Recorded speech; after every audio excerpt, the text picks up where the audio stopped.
दोस्तों मिस्र के पिरामिड से जुड़ी कुछ ऐसी बातें जो आज मैं आपको बताने वाला हूँ। नंबर 1 दोस्तों, वैसे तो मिस्र में 138 पिरामिड है, पर इनमें से गीजा का ग्रेट पिरामिड ही प्राचीन विश्व की 7 अजूबों की सूची में शामिल है। बाकी के 6 अजूबे काफी हद तक क्षतिग्रस्त हो चुके हैं। ग्रेट पिरामिड का केवल ऊपर का 10 मीटर का हिस्सा ही गिरा हुआ है। इस पिरामिड के पास 2 और पिरामिड भी है जो इससे छोटे हैं। नंबर 2 दोस्तों, गीजा का पिरामिड 450 फुट ऊंचा है। 4300 सालों तक यह दुनिया की सबसे ऊंची संरचना रहा, पर 19वीं सदी में इसका यह रिकॉर्ड टूट गया।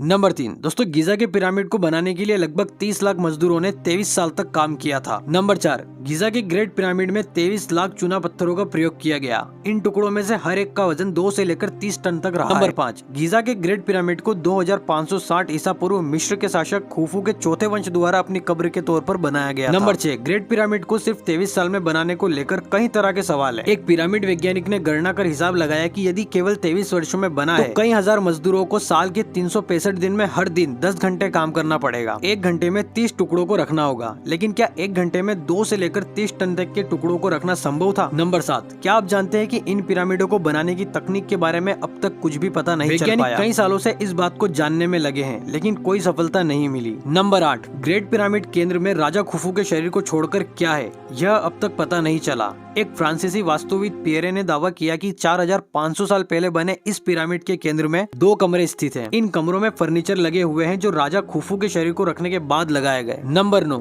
वैज्ञानिक प्रयोगों द्वारा यह प्रमाणित हो गया कि पिरामिड के अंदर विलक्षण किस्म की ऊर्जा तरंगे काम करती है, जो सजीव और निर्जीव दोनों ही प्रकार की वस्तुओं पर प्रभाव डालती है। वैज्ञानिक इसे पिरामिड पावर कहते हैं।